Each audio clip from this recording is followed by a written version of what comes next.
Welcome to Channel 17, the Town of Colonie Government Channel.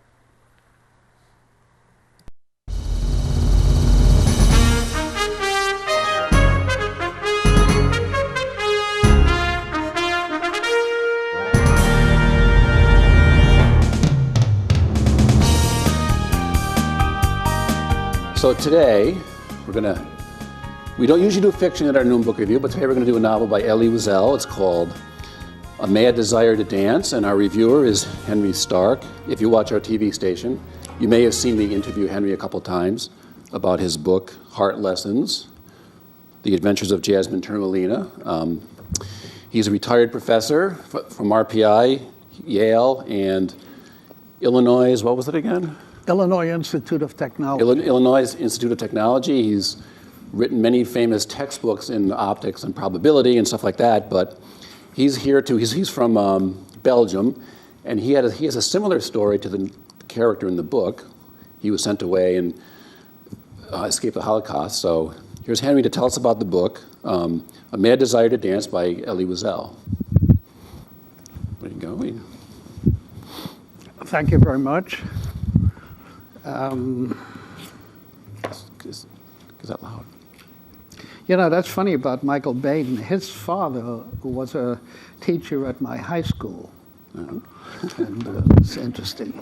Small world, 6 degrees of separation. Well, okay, I have a lot of notes here, and I took this job very seriously of reviewing the book, and I didn't really realize how difficult a job it was going to be. And the reason why it's so difficult is because the book is not in chronological order. Basically what it does is it records a sequence of therapeutic sessions he has with his very highly paid doctor, one Therese Goldschmidt, who's a Freudian psychoanalyst. And the previous reviewers, in fact, I better take my watch off here to make sure that I don't speak until midnight tonight, because former professors have a habit of speaking very long, and you know, they even speak after the students leave. After the students leave the class, and somebody turns out the light, and they're still speaking. So anyway, I'm going to have to watch myself carefully, and I'd like to leave some time for questions on your behalf. Well, Elie Wiesel is one of the foremost witnesses to what happened in the 20th century, in particular the Holocaust, and he's written lots of books about it, some fiction, some not so much, some nonfiction. He spent time in Auschwitz as the main extermination camp. Actually, Auschwitz was a labor camp. It was a camp next door that was the extermination camp. It was called Birkenau. And when he survived, he then decided that he was going to spend his life talking about racial intolerance and barbarism and things like that. And he acquired a reputation as a very effective speaker and witness, and as you probably all know, he eventually won the Nobel Prize for the Nobel Peace Prize. His most famous book is called Night, and it's a difficult book to classify because it's autobiographical with fictional elements. So officially it would be called a novel. But it is essentially autobiographical, and it deals with Auschwitz and his experiences. Now let me get to A Mad Desire to Dance. First of all, can you all hear me? Okay. Previous reviewers described it as dense, difficult, profound, poetic, where philosophy meets psychology. And after reading the book myself and taking very careful notes, I decided it was all of these. But I also think it's a peephole into the mind of Elie Wiesel. And his hero, a man by the name of Doriel, I guess, Waldman, is, in my opinion, an alter ego of the author himself. Well, the author, the whole story takes place in the office of Therese Goldschmidt, a psychoanalyst, a well-to-do psychoanalyst. She is married to a man who collects old books, and there's sometimes conflict between them over the importance of their respective occupations. She sometimes feels that he doesn't treat her with enough respect, and he sometimes feels that she doesn't value his contribution to society enough. But these are minor things, the kinds of things you find in almost any relationship. But a much bigger issue is the fact that Therese and her husband don't have children, and this weighs on them. And it isn't clear why they don't have children. I think this is one of the things in the book that takes a little bit away from, from its quality. Well, when she first meets Doriel, so here's this guy, Doriel, he comes into her office, and when she first sees him, he is abusive, he's combative, he's disrespectful, he's resistant, he's suspicious. And I'd like to just give you an idea of what he says here. She looks at him as he walks into the room, and she says, "I unintentionally kept him waiting. I had to calm down a young movie actress in the throes of a severe nervous breakdown. I couldn't possibly send her away given the state that she was in. Delayed by only a quarter of an hour, I took a short time to glance at the file Dr. Gallagher sent, biographical facts, about 60 single, in-depth Jewish studies, numerous activities, but no fixed employment, active in associations devoted to aiding the disadvantaged in Israel, Africa, and Asia. He's insomniac, he's a convulsive, he's a loner, he complains of anxiety attack and various other ills that keep him from working. In short, he's unwell, to say the least. First impressions of my patient. He's angry, the whole world wishes him ill, including me, since I didn't receive him immediately. Bah, I didn't waste my time at the university. I also learned how not to respond to provocations. That's part of my profession. I say to him, "You seem to need my services." And he replies with a shrug, "Who told you that? Dr. Gallagher? He refuses to treat me." He thinks, no doubt, mistakenly, that I'm better qualified than he is to treat you. Perhaps, but that's not the real reason.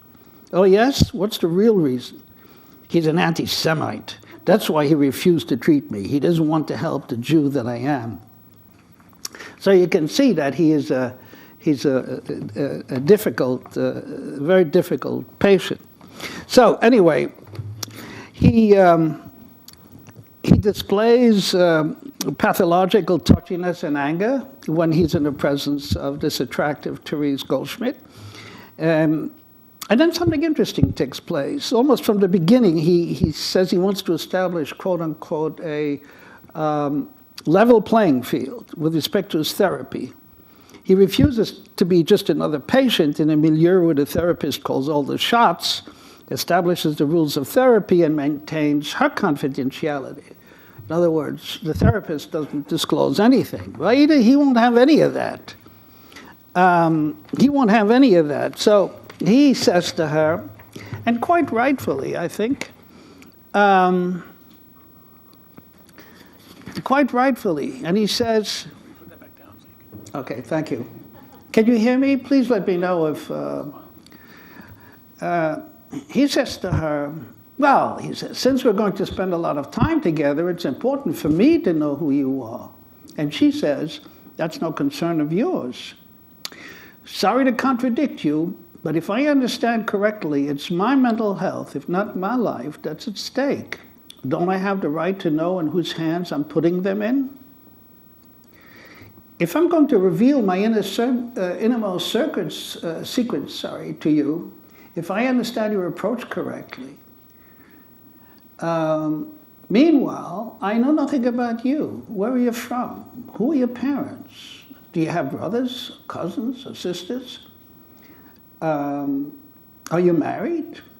Do you love your husband? Whether you've been unfaithful to him, even in thought, and whether you've been happy when you're alone? So finally, will you answer my questions, yes or no?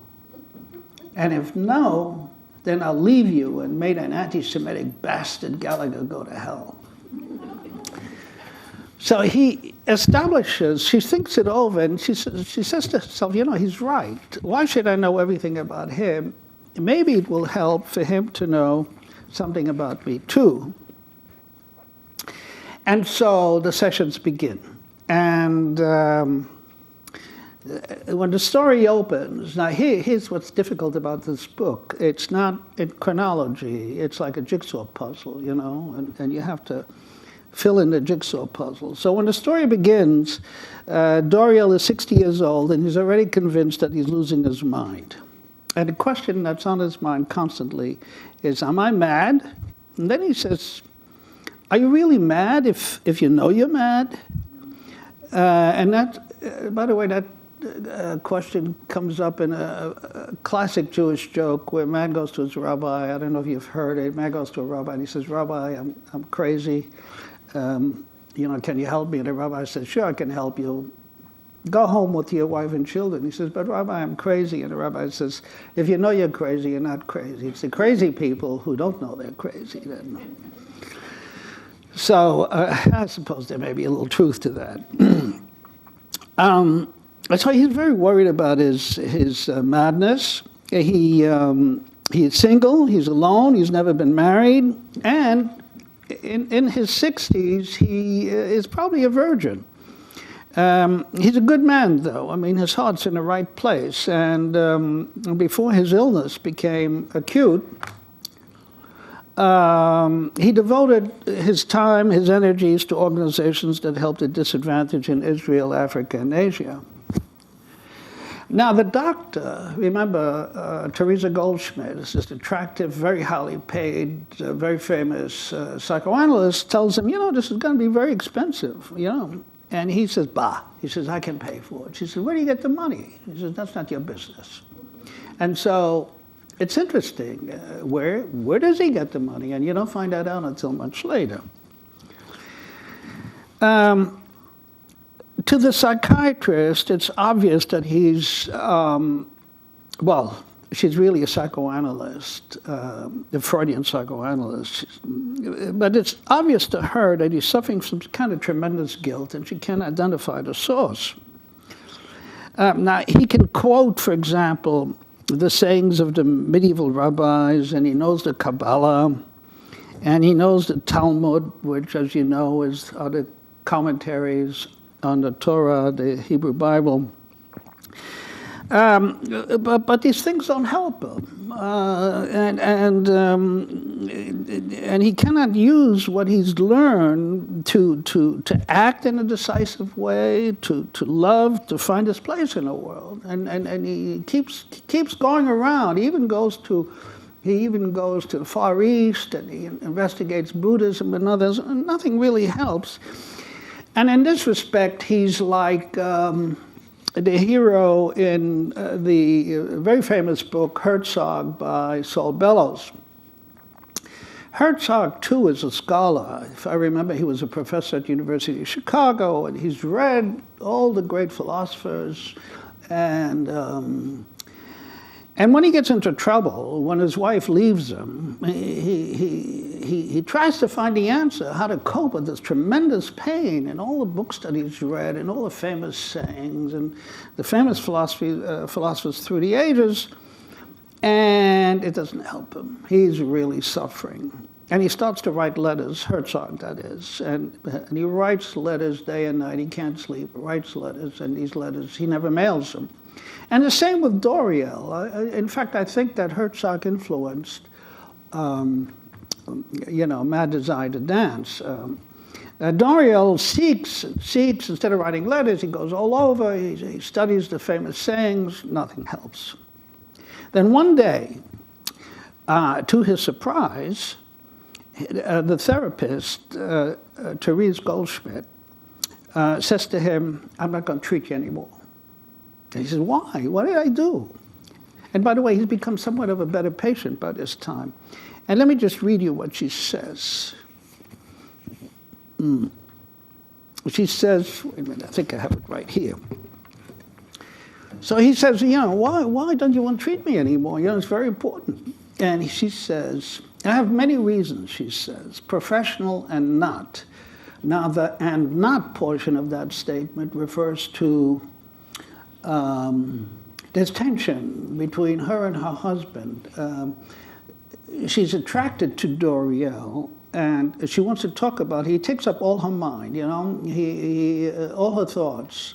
And as a result of that, her husband feels left on the outside. So there's that tension, and she's aware of it, and she doesn't want her marriage to break up. So she says, first of all, there's the undeniable fact that I'm of no help to you anymore.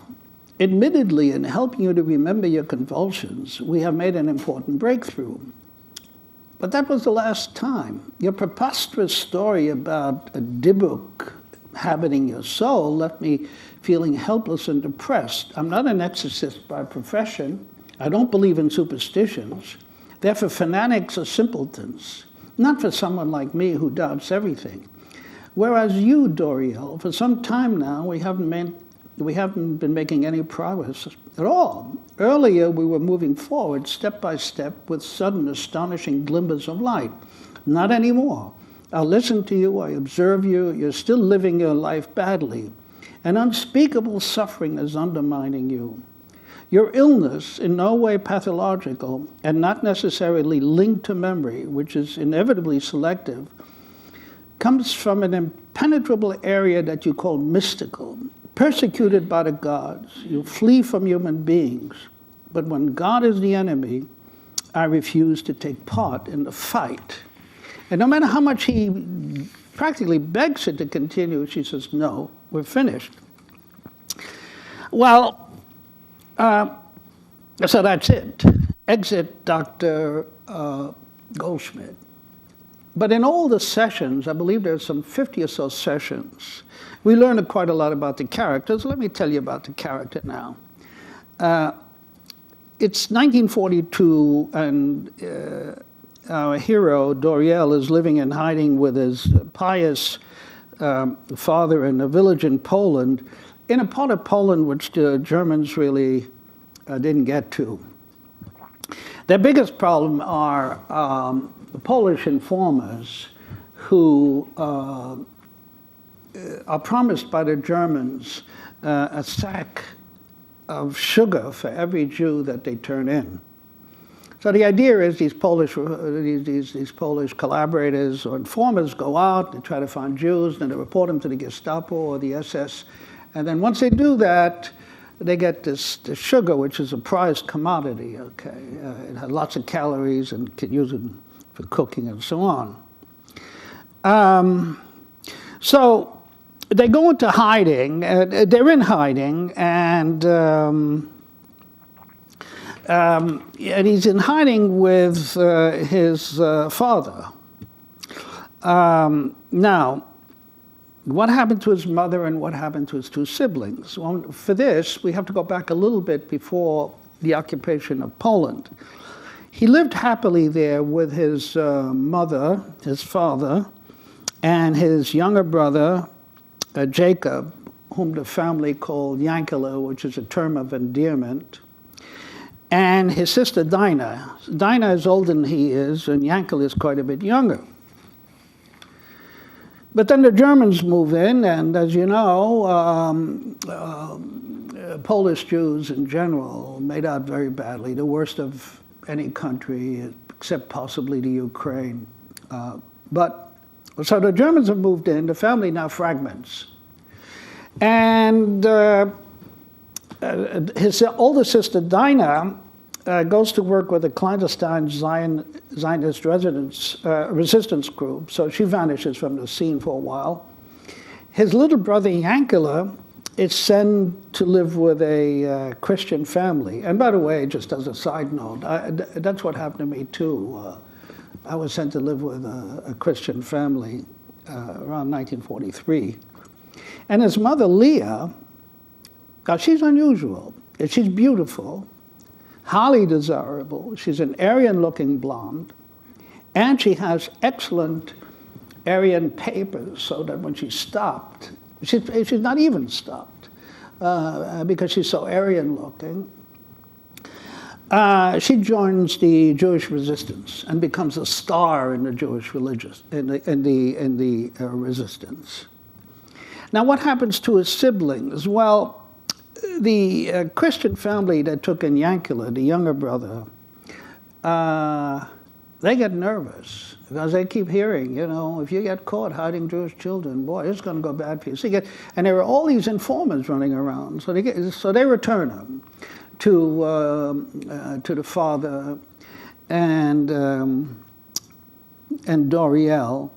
And so what they do with Yankel is they send him to a Jewish orphanage in Warsaw, which is run by, and you may have heard of this man, Janusz Korczak, a very famous Christian man who was one of the righteous among nations. He really existed. And when the Nazis come down on the orphanage and they take all the children away, in effect they say to Janusz, we don't have to take you. You're not a Jew and you're a respected man. And he says, I go where my children go. And he was killed along with the children at the extermination camp in Treblinka. And there's a French movie dealing with that, and it's called Au revoir les enfants, which deals with that. You may have seen it. So now he loses Yankila, and then what happens to Dinah, who's a little older and who participated in the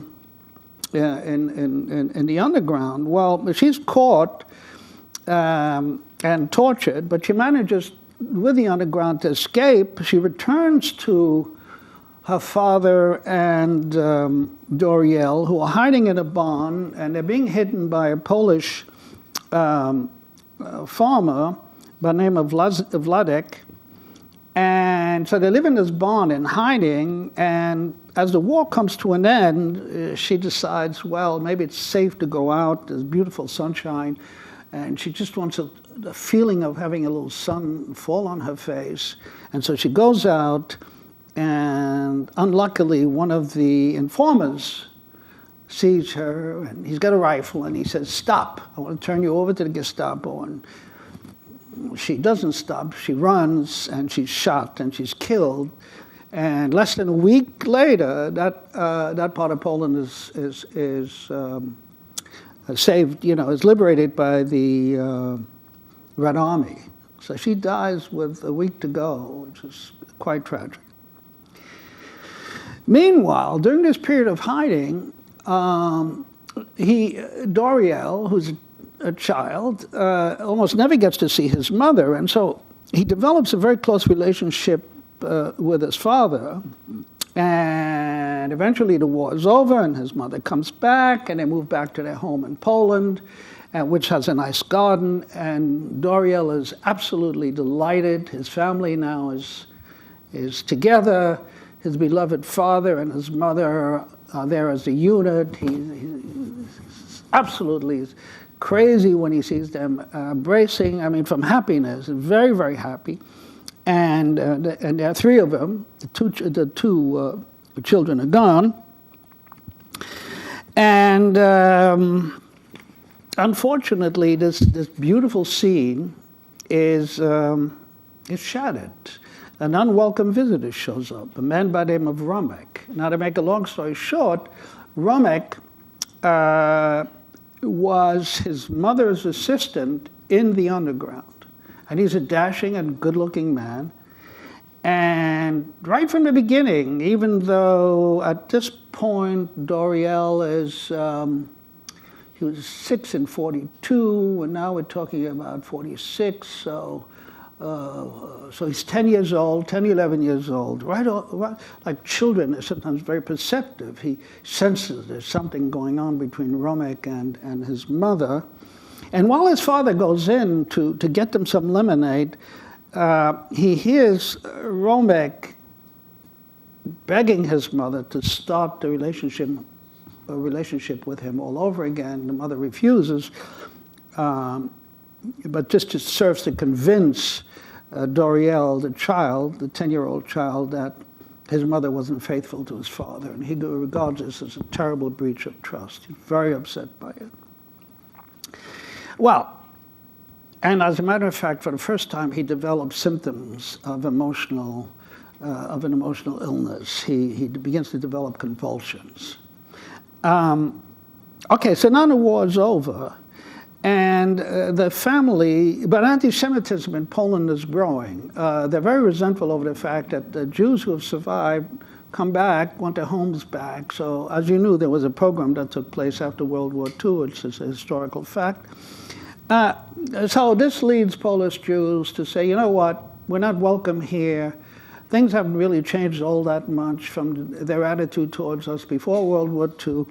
Let's try and go to Palestine. Now, it's difficult to get to Palestine because the British don't want to antagonize the Arabs. So they tell Jews who want to go to Palestine, you can't go. They have quotas, really tiny quotas. So this forces Jews to try to get to Palestine in a very roundabout way. And his parents, his mother and father, try to do this by doing some sort of complicated automobile trip, and there's a car accident and they both get killed. And so now Doriel is all alone. He's lost his two siblings, and he loses his parents. And he's too young to live by himself.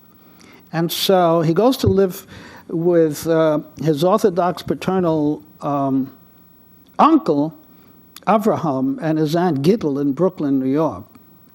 Now, Avraham is not only an ultra-Orthodox Jew, the kind that wears these strumlers and walks around and inspires fear in anybody who happens to walk close to them because of the seriousness of their expression and so on. And Avraham is bitterly anti-Zionist because he doesn't believe that Israel should exist until the Messiah comes, which is going to take an awfully long time, in my opinion. But he's bought into this, that it's a sinful state. Now, and he forces Doriel to attend an ultra-Orthodox yeshiva, where he's exposed to all of the rules of the Talmud and these Picayune rules and whatnot, and they have very little effect on him. And he begins to wonder, they're always talking about the collapse of the Second Temple in the year 70 A.D., or Common Era, I guess, is what people are saying now. And, and they hardly mention the Holocaust. The Holocaust is even, you hardly mention. They're worried about what was said, during the rabbinical age and Picayune things. And he simply can't get involved in that. For example, he says, why do they keep saying the world is only 5,700 years old when everybody knows it's millions of years old? Okay, so he feels trapped in this Orthodox milieu, and he feels at one point, maybe there's more to this Jewish thing. Maybe there's more to the Talmud. Maybe there's more to the Kabbalah than I can get here in Brooklyn. Maybe I should go to Israel. And there, of course, in Bnei Brak and Jerusalem are some of the world's greatest sages, and maybe he can get the answer to life. How do you live your life? How should he live his life? What are the things he really should know about life so he can get it right? I mean, living life is like a skill, and he hasn't picked up that skill. So he wants to go to Israel, but it's expensive, and he looks for a job, but he can't get one. He doesn't know how to drive. He knows nothing about business. He has no skills whatsoever. His uncle is very old, doesn't have any money, and his aunt Gittel, with whom he got along fairly well, actually, she was a sort of a more understanding person. She dies. So he really is trapped, and then one day everything changes. Everything changes completely. A strange man that's unknown to Doriel, or even Avraham, by the name of his uncle Avraham, a strange man by the name of Samek Turnover calls him. And says, hey, I'm in my Manhattan hotel. I want you to come over right away. I've been looking for you for a very long time. And Doriel says, well, what are you talking about? I don't know who you are. I mean, how can you be looking for me? Maybe you mean somebody else. He says, I mean you. So his uncle Abraham has become very old, says, maybe it's the Messiah, and maybe he's got a good deal for you, something like that, okay? So he convinces Doriel to go, and Doriel goes to Manhattan to his hotel, and here's what Samek says to him, and I'm paraphrasing because he says, my brother, Romek, it turns out that Samek is Romek's brother. My brother and your mother were lovers. He was desperately in love with her and wanted to marry her, but your mother wouldn't leave you because she loved you above all else, leaving out the father, as you can see. Years later, and this is now Samek continuing. Years later, my brother became ill, and his last wish was to see your mother one more time. But it was too late. Your mother died. Remember, I told you she died in a car accident, and they were trying to find a way to get to Palestine. So he begged me to find you and let you know that he left his fortune to you. Romek had made quite a bit of money as a politician and as a journalist after the war because you were his lover's child. It wasn't his own child, it was his lover's child. As for me, except for my brother, I have lost my whole family in the Holocaust. And I have amassed a vast fortune in business. And contrary to what you see, I'm not long for this world. And I don't know what to do with my money. So I think the son of the woman whom my brother loved so dearly, namely you, will become my heir. And so he gets all the money from the brother, and he gets all the money from Romek. And so all of a sudden, he's rich beyond his wildest dreams. Never has to worry about money again. And now he can travel. And so he goes to Israel, and he goes to the most orthodox yeshivas. And he studies the Kabbalah and the Talmud and so on. All the, but he's overcome with a sense of guilt. And he can't identify this guilt. And you know, he says, why am I feeling so guilty? Is it because I outlived my siblings and my parents? Is it because of my rage towards my mother because she was unfaithful to my beloved father? Or is it because I'm wasting my life, which is the most precious gift that a God can give you? Well, so once again, he falls in a bunch of ultra-Orthodox Jews in Bnei Barak, and they hate the Jewish state.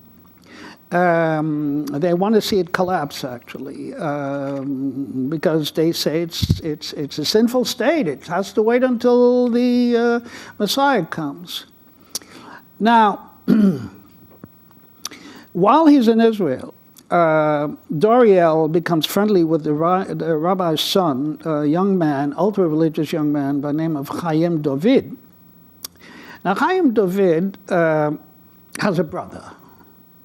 And the brother is a man by the name of Tamir, who changed his name because he couldn't stand these ultra-Orthodox names. And he quit ultra-Orthodoxy completely and became sort of the modern Israeli, secular Israeli.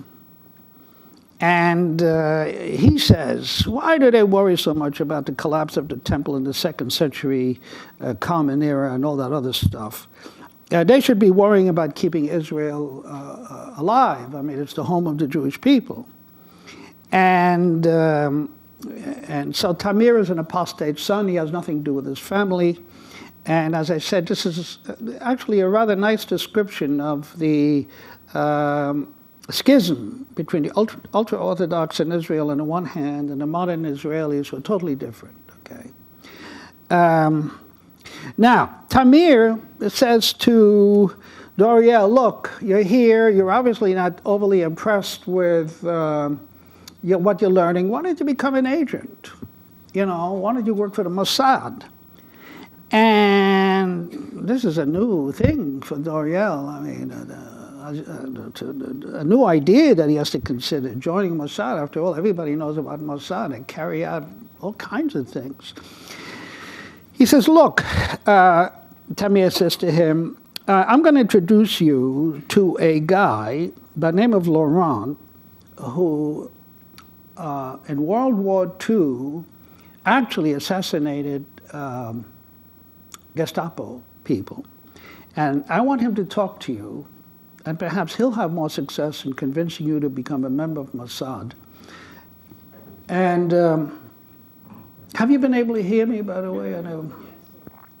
Now, this guy Laurent is a very interesting guy. He's in some ways the most mysterious character in the whole book. He's a killer with a conscience. He's a family man, a successful businessman, and Doriel becomes very attracted to him. And even though they only have 5 or 6 meetings, the attraction isn't erotic, but it's almost erotic, I would say. He thinks about Laurent a lot, and he says, here's a man he's a man of action. He seizes the day, he seizes the week, he seizes the whole of life. And I'm a melancholic person. I don't do anything. I just sit on the sidelines and watch other people live their lives. Well, nothing comes of the attempt to get Doriel to join Mossad. He decides against it. He says, this is not my nature. His mental health begins to decrease, again, from this guilt feeling. He becomes convinced that he's inhabited by a dibuk. And for those of you who don't know what a dibuk is the soul of a dead man who inhabits the body of a living person. Now, dibuks are not mentioned in the Torah or in the Talmud. They're only mentioned in one place, really, in the Kabbalah. He goes to New York, he goes to Amsterdam, he goes to Los Angeles to seek the most famous psychiatrists and psychoanalysts. Nothing works. He comes back to New York, and somebody suggests he goes to see Dr. Gallagher, which is almost where we started. And Dr. Gallagher is a Christian shrink, but after Dr. Gallagher looks him over, he says, you know what, I'm going to transfer you to Dr. Therese Goldschmidt because he feels that many of his problems have to do with his Jewish experience, and Dr. Gallagher, being a Christian, may not be able to relate so much to his Jewish experiences. And that's where the story begins, and that's where it ends. Okay, remember I told you at the beginning he's meeting with Dr. K. So it almost ends there, except for a few last things. First of all, Dr. Goldschmidt really did manage to help him using standard psychoanalytic Freudian techniques.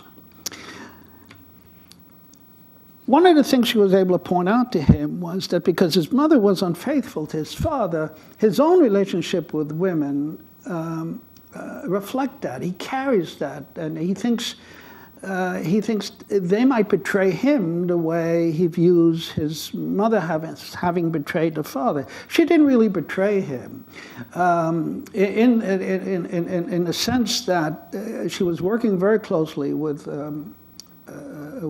her lover, and their lives were on the line constantly. And they were working very closely, and it just happened that way. Okay, it wasn't as if she went out looking for an affair. And once the war was over, she quit the affair and stayed with the father. So he has this very ambiguous relationship with women. He has, by the way, quite a few pipe dreams, which he tells his psychiatrist, well, I had a relationship with her and one with him. And she says, is that true? And he says, no. It's not true. Pipe dreams. She also made him realize that these convulsions that he has are just a replay of the convulsions that he first exhibited when he saw this closeness between Marek and his mother after the war. And so he went into convulsions because that was his way of a child of dealing with this intense trauma. And finally, with Dr. Goldschmidt's help, he comes to realize that his acute guilt really comes from having outlived his parents and siblings.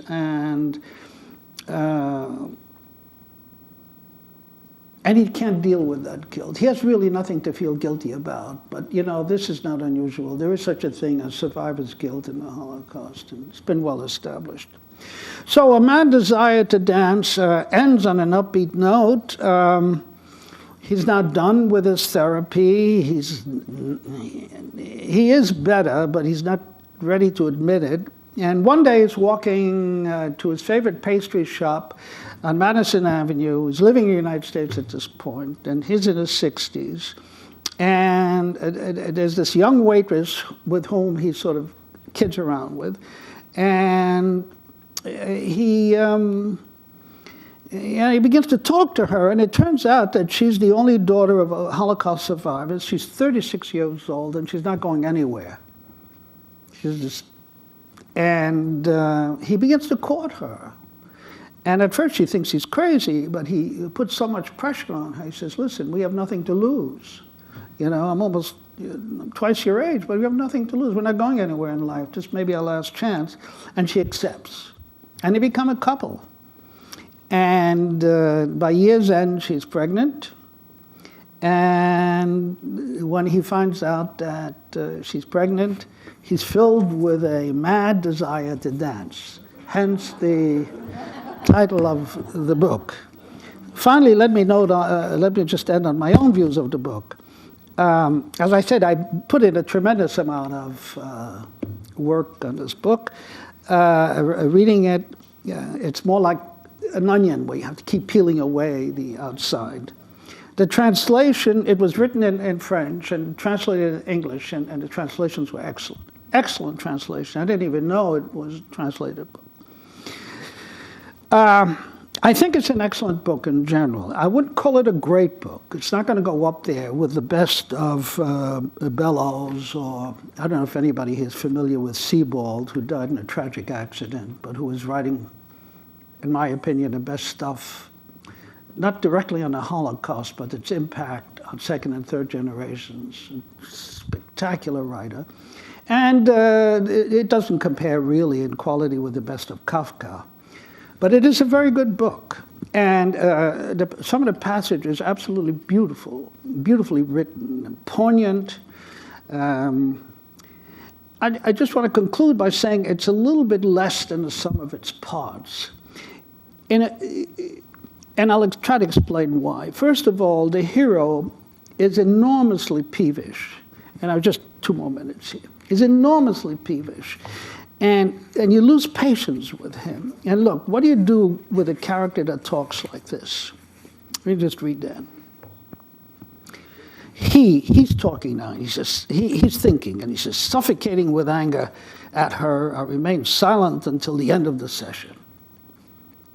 Then she says, at the next session, the next time they meet, gee, she says, it's almost been 3 weeks since you last came to see me. Is it because you've been feeling very well or very ill? I don't see anyone. I'm not myself. Well, I see you. Does that bother you? An old man treading on his violin strings. That's what. She says, what? And he doesn't slip? A child smiles and the rain answers him. She doesn't know what to make of this. She says, and he doesn't get wet? A young woman becomes old and the earth turns around her mangled body. What do you do with a character who talks like this? So that's one thing. He's so peevish that you don't want to always feel sympathy for him. And finally, there is the situation with Therese Goldschmidt. She's obviously a very capable psychoanalyst. She's beautiful. And part of the Freudian technique, apparently, is to get the patient to fall in love with you and to disclose all their problems and to trust you enough to go back in time. And that happens a little bit, but not very much. Tension in her marriage develops to a great degree, partly because of D'Oriel, but for even a bigger reason, because they don't have children, and they don't discuss it really. They discuss it, but never in depth. Now, my question was, and I've known people who were both professionals, who were doing well, and didn't have any children, and what they did was they adopted a child. They go to China, or they go to Korea, or they go, right here in the United States, and they adopt a child. So that is a reasonable solution if you miss having children. But anyway, to conclude then, I really think these are minor points in another otherwise excellent book. And I think that the really fundamental problem with D'Oriel was, and he raises this question. He says at one point, he says, God loves us and wants us to be fruitful and multiply, and yet he kills so many of our children. And if there is no God, then what? And so that's my last comment. I recommend the book. I think you'll enjoy it, but maybe with my analysis of it here, you won't have as much difficulty as I will. I gave this book to one of my friends, a very bright man, but he doesn't have a lot of patience. And after reading 3 pages, he says, I'm not going to read this book. I don't know what the heck the guy's talking about. Okay, well, thank you. Does anyone have any questions about the book? Or no questions? Yes? What's the difference between a psychoanalyst and a psychiatrist?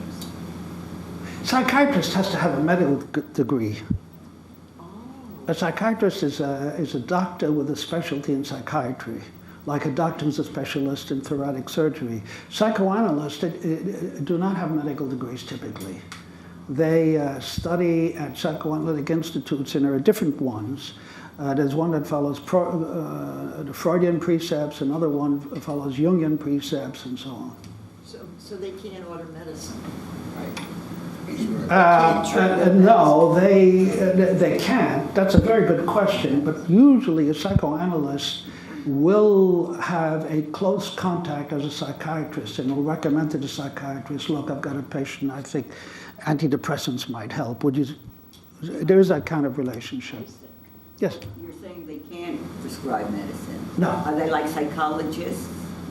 Yes. Or they just follow? I mean, what's the difference between psychologists? Well, anybody can call themselves a psychologist. Most psychologists who practice have an MSW license, Master of Social Work.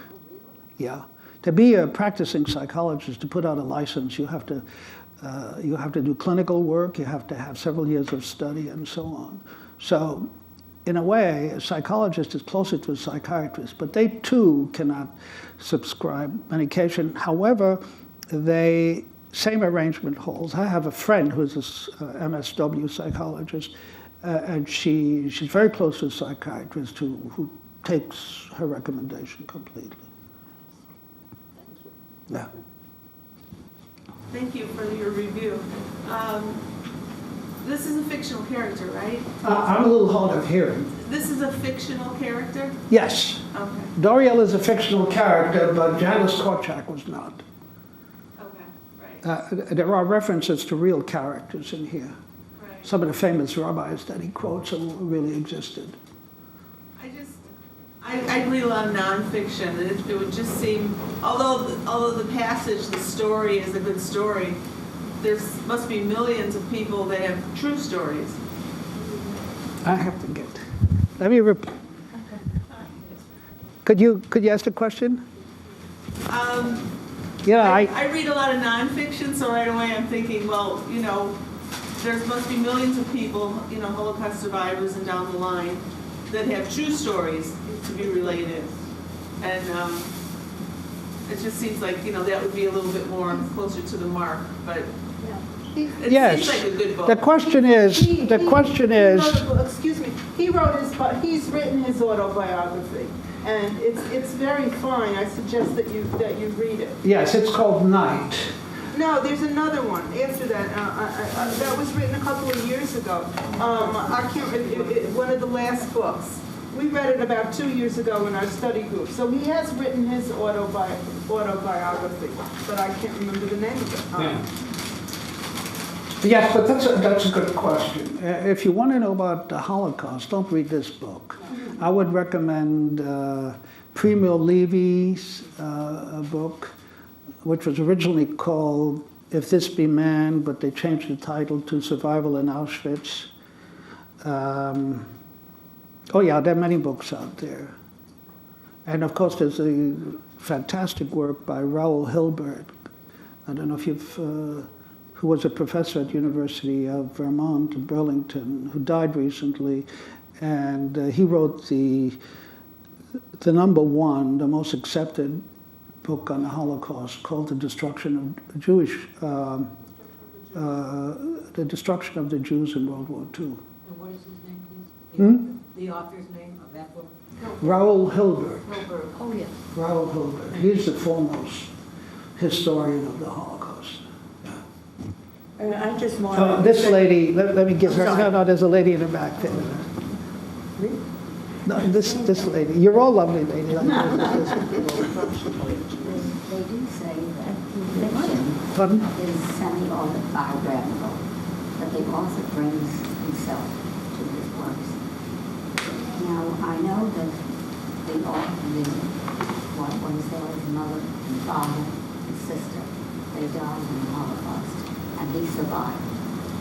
On the way here, I said, he has just joined a group of forgiveness, books that are coming out, and he is one of them, that we must forgive those who have hurt us. And somehow this book revealed to me that that is what he was saying. It's a complex book, and yet there's an element there of search, and he is alone, and he has found a way of saying, I'll forgive those that harm him, like he's going to forgive himself for who he is. Do you think there's any element of autobiographical searching in this book that makes me say what I'm saying?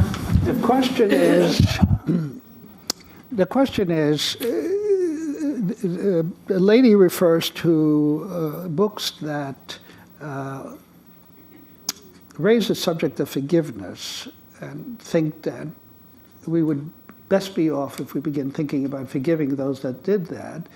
And does this book have that tone of forgiveness? Is that...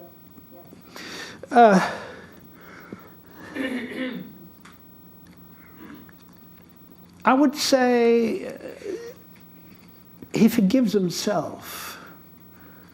It's less about the Germans and the Nazis than it is this tremendous guilt that he has. He's not, unlike Primo Levi, who was talking about the guilt of the people who were doing these terrible things. Towards the end, he forgives himself, and he thinks when he joins life again and creates life and is aware of the fact that this is going to become a tree of life, he feels much better. I don't know if I answered your question, but it's a very deep question. This whole issue of forgiveness. Well, anybody who's been with the author, who's had contact with the Holocaust, you find many different opinions on this. I remember there was one guy who said, a barber in Tel Aviv, who said he wasn't forgiving. He was filled with hatred, and he said, if you took a bite out of my heart, you would die of poison. That's a famous quote. And then there are other people who say, well, look, what are we going to do? Hate them forever until we die? I mean, after all, this is a new Germany, a new generation, And in a strange way, Germany, more than any other European country, has faced up to what they've done, in contrast to Austria or the Ukraine or places like that. So. But don't ask me my personal opinions on that. Yes? Are you willing to discuss your experience? That's what he just said. I'd rather not. Oh, I'd rather not. okay. It's my opinion. It's No, my- I'm not talking about your opinion. I was talking about your experience and how you were hidden. Oh, how are we doing on time? Sure, fine. I mean, Okay, well, I'll just tell you very briefly. In Belgium, the roundups began in 1941, and the first roundups were mostly of young men because the Germans wanted to build fortifications and they didn't have enough labor. By 1942, then there was the Antwerp pogrom, where hundreds of Nazi-associated hoodlums began to smash synagogues. It was on a lesser scale than Kristallnacht, but it had the same feel. By 1942, most Jews either left or had been picked up or had gone into hiding. Now you have to realize that going into hiding was an act of resistance. Because if you were caught going into hiding, it was like the same as being caught working for an underground organization. You were going to be shot. So my father went into hiding with us, and I was farmed out to some Christian families, and you know, they got a little worried about keeping me in, and they farmed me out and so on. My sister ended up in a convent. And then around 1943, everybody got nervous about hiding Jewish children. I must say the Catholic hierarchy, not at the top, they were useless, but at the bottom, the sisters and the local priests were enormously helpful. And most Jewish children in Belgium actually survived. 75% of the Jewish children, they were enormously helpful. And so eventually I joined my parents, my sister did too, and we were hidden out in a small industrial town south of Antwerp called Bonn, spelled B-O-O-M. And, you know, we had the usual problems. We thought a great deal about being sold out. The Christian owner of the building, it was sort of a deserted building. He you know, kept raising the rates, but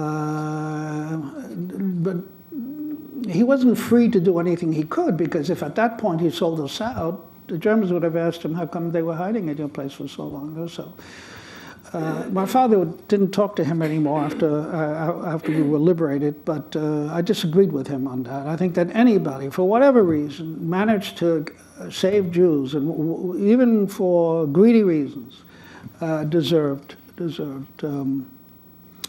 you know, some admiration. And then in 1944, believe it or not,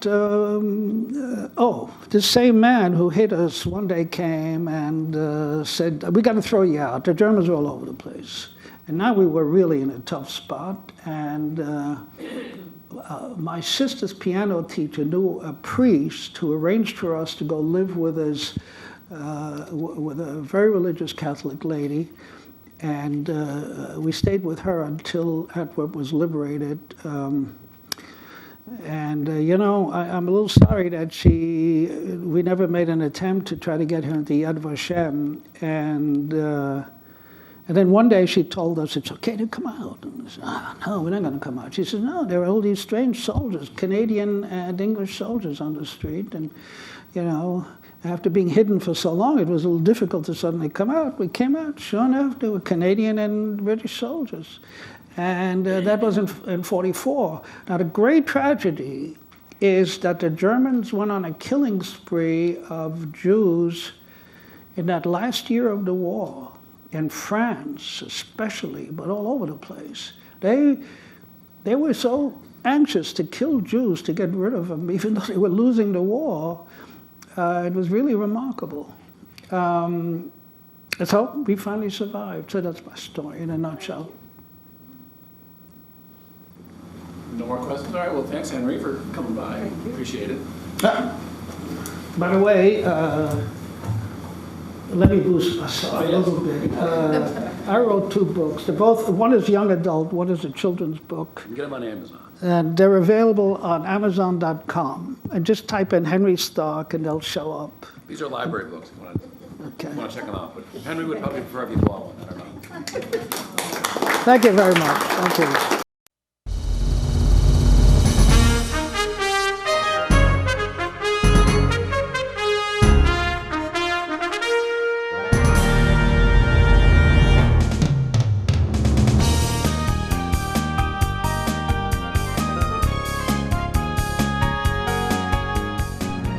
Welcome to Channel 17, the Town of Colonie Government Channel.